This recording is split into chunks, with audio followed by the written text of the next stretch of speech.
Nous examinons maintenant le projet DLH 58 et l'amendement 74 ainsi que le vœu 75. Il s'agit d'un plan de soutien aux bailleurs des groupes Paris Habitat, RIVP et Elogissiam pour le maintien des travaux et équipements visant l'amélioration des logements en réponse aux impacts de la crise. La parole est à Daniel Simonet pour 5 minutes maximum.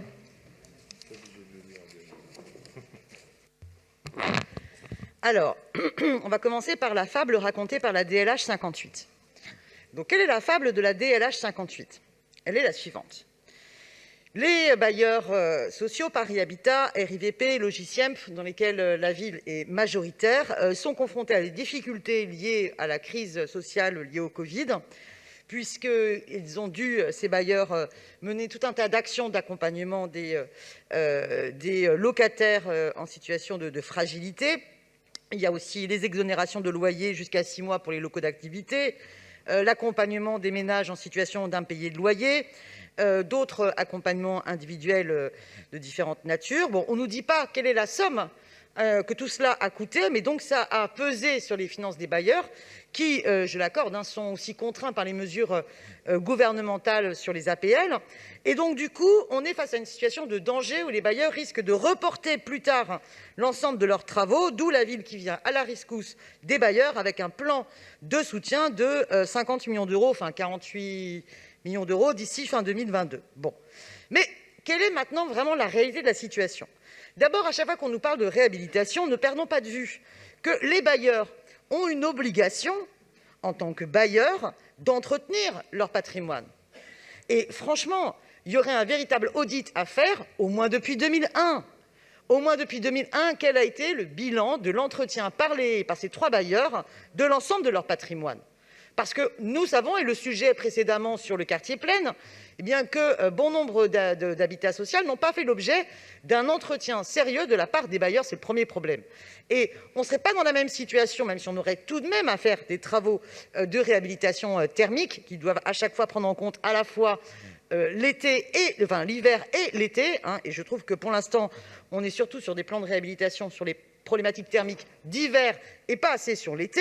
Bon. Mais on n'aurait pas les mêmes travaux en profondeur à faire si les bailleurs avaient entretenu. Mais surtout, qu'a fait la ville ? Souvenez-vous, on est sous la présidence de François Hollande. La politique d'austérité continue. Et la ville n'exige plus de la part de l'État le remboursement de la dette de l'État due à la collectivité parisienne du fait du transfert de moyens non accompagné, du transfert de charges non accompagnées de moyens. Et à ce moment-là, la ville change de braquet. Au lieu d'être dans une résistance contre ces politiques d'austérité comme elle l'était sous la présidence Sarkozy, elle accepte, elle abandonne, elle efface la dette et elle essaye de négocier. Et que négocie-t-elle avec le gouvernement Hollande comme petite marge de respiration vu que l'austérité continue, c'est-à-dire la baisse des dotations de l'État ? Elle négocie qu'elle puisse encaisser des loyers capitalisés à hauteur quand même d'1,148 milliard d'euros. Et donc, elle prélève en fait sur les recettes des bailleurs pour faire un jeu d'écriture sur les recettes en fonctionnement de la ville de Paris pour desserrer les taux. Moyennant quoi, là, dans un tour de passe-passe, elle va prélever sur ses capacités d'investissement, ce qui est quand même plus facile pour la ville, sa capacité du coup d'endettement, et renflouer les bailleurs en faisant croire à cette fable-là, en leur donnant les moyens pour l'investissement. Excusez-moi, mais je trouve que quand même, on se moque du monde à travers cela. Parce que si on n'avait pas ponctionné les loyers capitalisés, les bailleurs seraient dans une autre situation. 1, de non-report de leurs travaux. 2, surtout, ils pourraient mettre d'autres mesures, mais on en parlera tout à l'heure, concernant l'ensemble des familles qui se retrouvent en situation d'impayés de loyer. J'aimerais bien d'ailleurs que la ville nous donne les chiffres, et c'est important que les conseillers de Paris connaissent les chiffres du nombre de familles en impayés de loyer.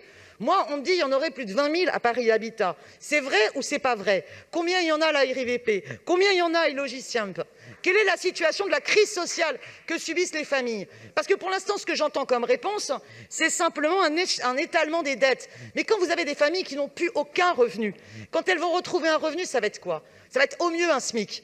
Vous croyez quoi? Comment elles vont pouvoir payer leur arriéré et le loyer? Et on en reparlera, parce qu'il y a une autre délibération Ou Cocorico, on dit 48 millions d'euros sur le FSL. Ben moi, je calcule, si on est à 50 000 familles, ça va être même pas 700 euros. Combien de mois de loyer vous avez avec 700 euros en termes d'exonération? Que dalle! Donc on est dans une situation à la fois de crise sociale terrible, à laquelle nous ne répondons pas par les mesures qui sont avancées. Oui, il faut engager ces travaux, mais pourquoi on se retrouve dans cette fable-là, sur cette délibération? Parce que le bras de fer contre le gouvernement, à partir de la présidence Hollande, n'a pas été mené, alors que Paris devait le mener. Parce que s'il y a bien une collectivité qui est en capacité de le faire, non seulement pour elle-même, mais pour l'ensemble des collectivités de France, c'est la capitale. Pour répondre aux oratrices et orateurs, je donne la parole à Yann Brossat. Merci, monsieur le maire, et merci aux différents orateurs et oratrices qui évoquaient cette délibération DLH 58. J'ai entendu beaucoup de choses, beaucoup d'arguments, parfois un peu compliqués, sur le mandat de François Hollande, sur la pratique des loyers capitalisés. Tout ça me paraît très compliqué et très éloigné des préoccupations concrètes de nos locataires. D'ailleurs, l'idée selon laquelle la pratique des loyers capitalisés aurait grévé les capacités d'investissement de nos bailleurs sociaux, elle est contredite par un fait, c'est que nos bailleurs sociaux n'ont jamais autant investi qu'aujourd'hui.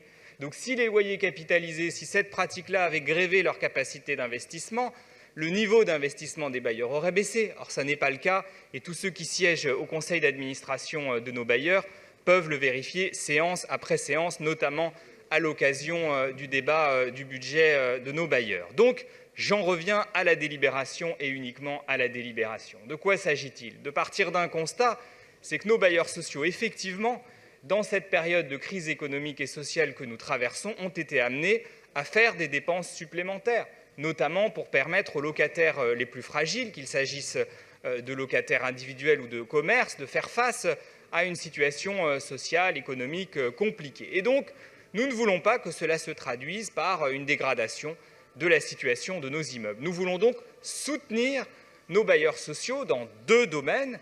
Le premier domaine, c'est toute la question de la transition écologique, que ce soit à l'échelle de l'immeuble ou l'échelle de l'appartement. À l'échelle de l'immeuble, cela passera par le développement d'îlots de fraîcheur dans les espaces extérieurs, à l'instar des cours oasis dans les écoles, chers à votre cœur, cher Patrick Bloch.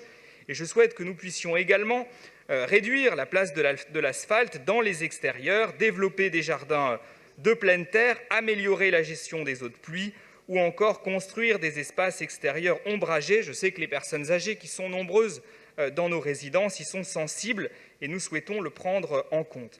À l'échelle de l'appartement, cela passera par des investissements liés au confort d'été, par exemple. Daniel Simonet a évoqué cette question et c'est vrai. Nous avons besoin de mieux travailler sur cette question. Une chambre d'enfant sans volet ou sans occultant, ce n'est plus possible. Les épisodes de canicule que nous vivons à répétition doivent nous inciter à anticiper, à nous projeter dans le Paris de demain. Cela me permet de répondre favorablement aux remarques du groupe écologiste. L'ensemble des pistes que vous nous avez communiquées en matière d'énergie renouvelable, d'économie d'eau, d'aménagement d'espace pour le stationnement des vélos seront étudiées et viendront nourrir notre plan de soutien aux bailleurs sociaux. Premier axe donc, cette écologie sociale que nous souhaitons construire ainsi. Deuxième axe, vous ne l'avez pas évoqué, donc je le dis, la sécurité et la tranquillité des locataires HLM. Je le souhaite et je l'assume. Le chauffeur de taxi qui se lève à 4 heures du matin, la femme de ménage qui part à la Défense nettoyer les bureaux à 6 heures, et après tout, ce sont ces gens-là qui sont les locataires du parc social. Ils ont le droit de vivre tranquille, ils ont le droit d'avoir une véritable sécurité dans leur immeuble. Et donc, l'idée, c'est avec cet argent, avec ces 48 millions d'euros d'investissement, de mettre de l'argent sur l'éclairage des halls d'entrée, mieux délimiter certaines résidences, installer des digicodes là où ça n'est pas encore fait, bref, faire en sorte que nos résidences soient mieux sécurisées parce que c'est une priorité pour nous. Voilà les deux axes que nous souhaitons réaliser avec ces investissements. Et pour cela, une méthode, et là aussi je prends un engagement et je m'y tiendrai. L'engagement, c'est de travailler avec les maires d'arrondissement concernés. J'ai demandé à nos 3 bailleurs sociaux, Paris Habitat, la RIVP et Logiciam, de prendre attache avec les maires d'arrondissement qui ont du parc social dans leur arrondissement. Mais enfin, ça concerne du coup tous les arrondissements de Paris. Et donc, ils vont le faire. L'idée, c'est de travailler avec vous, les maires d'arrondissement, au mois d'octobre et de novembre. Et en décembre, le vote d'une délibération qui portera concrètement sur les projets adresse par adresse, tels qu'ils auront été ciblés et sélectionnés avec les maires d'arrondissement. Voilà ce que je voulais vous dire pour résumer notre état d'esprit sur cette délibération.